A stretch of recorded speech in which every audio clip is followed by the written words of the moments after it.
தமிழ் உறவுகளே, மண்ணுக்குள் புதைந்து கிடந்த ஒரு அற்புதமான சிவாலயம். இந்த ஆலயத்தில் வந்து வழிபட்டால் காசிக்கு சென்று காசி விஸ்வநாதரை வழிபட்ட பலனை பெறலாம். போட்டிக்கு செல்லும் நபர்கள் இங்கு வந்து வழிபட்டால் வெற்றியோடு திரும்பலாம். திருமண தடை, குழந்தை பாக்கியம் வேண்டுவோர் பிரதோஷ நாட்களில் இங்கு வந்து இறைவனை வழிபட்டால் குறைகள் நீங்கும் என்பது ஐதீகம். இப்படிப்பட்ட சிறப்பு வாய்ந்த கோவில் எங்கே இருக்குது, கோவிலின் அமைப்பு எப்படி இருக்குது, கோவிலின் சிறப்புகள் என்ன, திறந்திருக்கும் நேரம் என்ன, எல்லாத்தையுமே இந்த பதிவில் நம்ம பார்க்கலாம். அதுக்கு முன்னாடி இப்போ நம்ம கோவிலுக்குள்ளே போகலாம். கோவிலுக்குள்ளே வந்ததும் நந்தி தேவரை தரிசனம் பண்ணிட்டு இப்போ நம்ம கோவில் கருவறைக்குள்ளே போகலாம். பல்லவர்கள், சோழர்கள், பாண்டியர்கள், சாளுக்கியர்கள், விஜயநகர மன்னர்கள் என பல பேர் வழிபட்ட சிவலிங்கம். சோழர் காலத்தில் ராஜராஜ ஈஸ்வரமுடையார் என்று அழைக்கப்படும் பிரம்மபுரீஸ்வரர் கிழக்கு நோக்கி அற்புதமாக காட்சி தருகின்றார். இங்கே நம்ம சுவாமியை தரிசனம் பண்ணிக்கலாம்.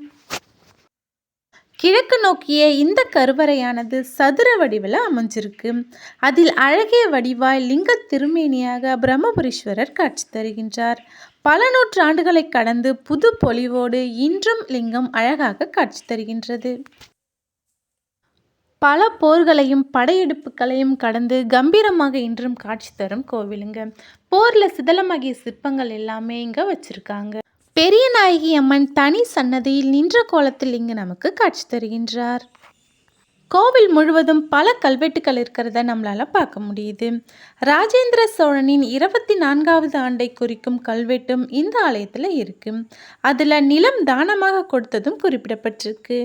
பல்லவர்கள், சோழர்கள், பிற்கால சோழர்கள், பாண்டியர்கள், சம்புவராயர்கள், நாயக்கர்கள் இவ்வளோ பேர் இந்த கோவிலுக்கு நன்கொடையும் கொடுத்துருக்காங்க. பல சிறப்புகளையும் பழமை போற்றும் கல்வெட்டுகளும் உள்ள இந்த கோவிலில் மகா சிவராத்திரி சிறப்பாக கொண்டாடப்படுது. பல பக்தர்கள் இங்கு வந்து வழிபடுவது வழக்கமாகவும் இருக்கு. கல்கி எழுதிய பொன்னியின் செல்வன்ல இந்த பகுதி குறித்தும் இங்கே நிகழ்ந்த மன்னர்களின் வாழ்க்கையை பற்றியும் குறிப்பிட்டிருக்கு. இந்த கோவில் இப்போ தொல்லியல் துறையின் கட்டுப்பாட்டின் கீழ் இருக்குங்க. மண்ணுக்குள் புதைந்து கிடந்த கோவில் இப்போ புது பொலிவுடன் நமக்கு அழகாக காட்சி தருது. கோவில் முழுவதுமே கல்வெட்டுக்கள் தாங்க இருக்கு. முதலாம் ராஜேந்திரன், முதலாம் குலோத்துங்கன், விக்ரம சோழ தேவன், 2ஆம் ஜடாவர்ம சுந்தரபாண்டியன் கல்வெட்டு. இவ்வளோ கல்வெட்டுக்கள் இருந்தாலும் இதில் மிகவும் பழமையானது குலோத்துங்க சோழனின் கல்வெட்டு. இங்கே ஒரு சன்னதி இருக்குது, ஆனால் பூட்டி இருக்குங்க. முகம் மண்டபம் பிரம்மாண்டமாக அமைஞ்சிருக்கு. இந்த மண்டபத்தில் 4 வரிசையில் 12 தூண்கள் இருக்குது. இப்போ இந்த கோவில் எங்கே இருக்குன்னு பார்த்துடலாம். விழுப்புரம் மாவட்டம், விழுப்புரம் செஞ்சி சாலையில் விழுப்புரத்திலிருந்து வடகிழக்கே 21 கிலோமீட்டர் தொலைவிலும், திண்டிவனத்திலிருந்து 16 கிலோமீட்டர் தொலைவிலும் பிரம்மதேசம் என்ற அழகிய கிராமத்தில் தான் இந்த பிரம்மபுரீஸ்வரர் திருக்கோவில் இருக்குது. கோவிலுக்கு வர்றதுக்கான சரியான வழியை டிஸ்கிரிப்ஷன் பாக்ஸில் கொடுக்குறேன். தேவைப்படுறவங்க பார்த்து பயன்படுத்திக்கோங்க. இங்கே தட்சிணாமூர்த்தி இருக்கார். நம்ம தட்சிணாமூர்த்தியை தரிசனம் பண்ணிக்கலாம். இங்குள்ள கல்வெட்டுக்களில் இந்த இடம் பாடசாலையாக இருந்திருக்கு அப்படின்றதையும் நம்மளால் அறிய முடியுது. சோழர் கால கல்வெட்டுக்களில் இந்த இடம் மடமாக இருந்ததாகவும் பிராமணர்களுக்கு தானமாக கொடுக்கப்பட்டதாகவும் குறிப்பிடப்பட்டிருக்கு.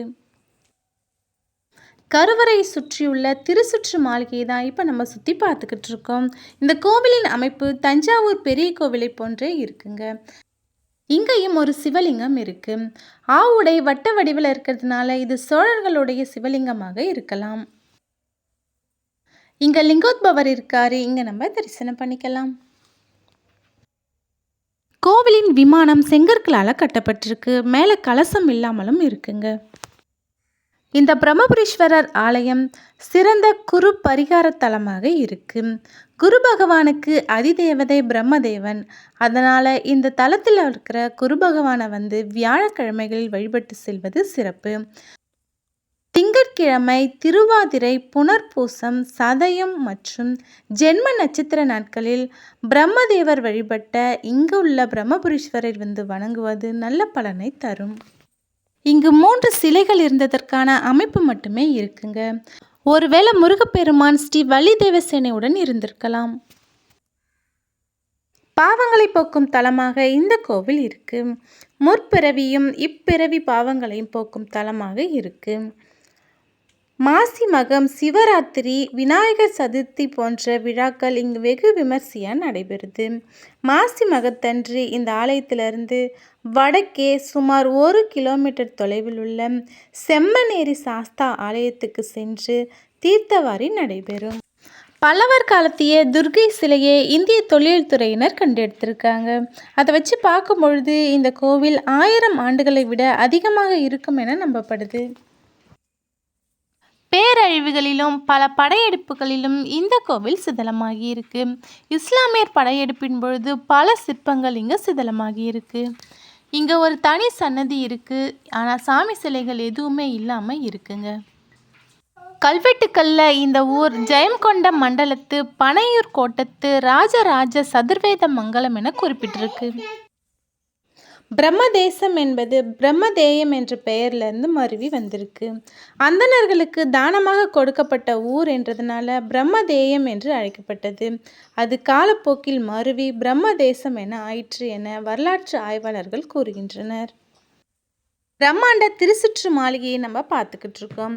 இதில் இரட்டை பிரகாரத்தில் 100க்கும் மேற்பட்ட உருண்டை வடிவ கல் தூண்கள் நேர்த்தியாக ரொம்பவே அழகாக இருக்குது. இங்கே நவகிரக சன்னதி இருக்குது. நம்ம சுற்றி தரிசனம் பண்ணிக்கலாம். விழுப்புரம் மாவட்டத்தில் இருக்கிற பிரம்மதேசம் என்ற ஊரில் உள்ள பிரம்மபுரீஸ்வரர் கோவில் தான் இப்போ நம்ம பார்த்துக்கிட்டு இருக்கோம்.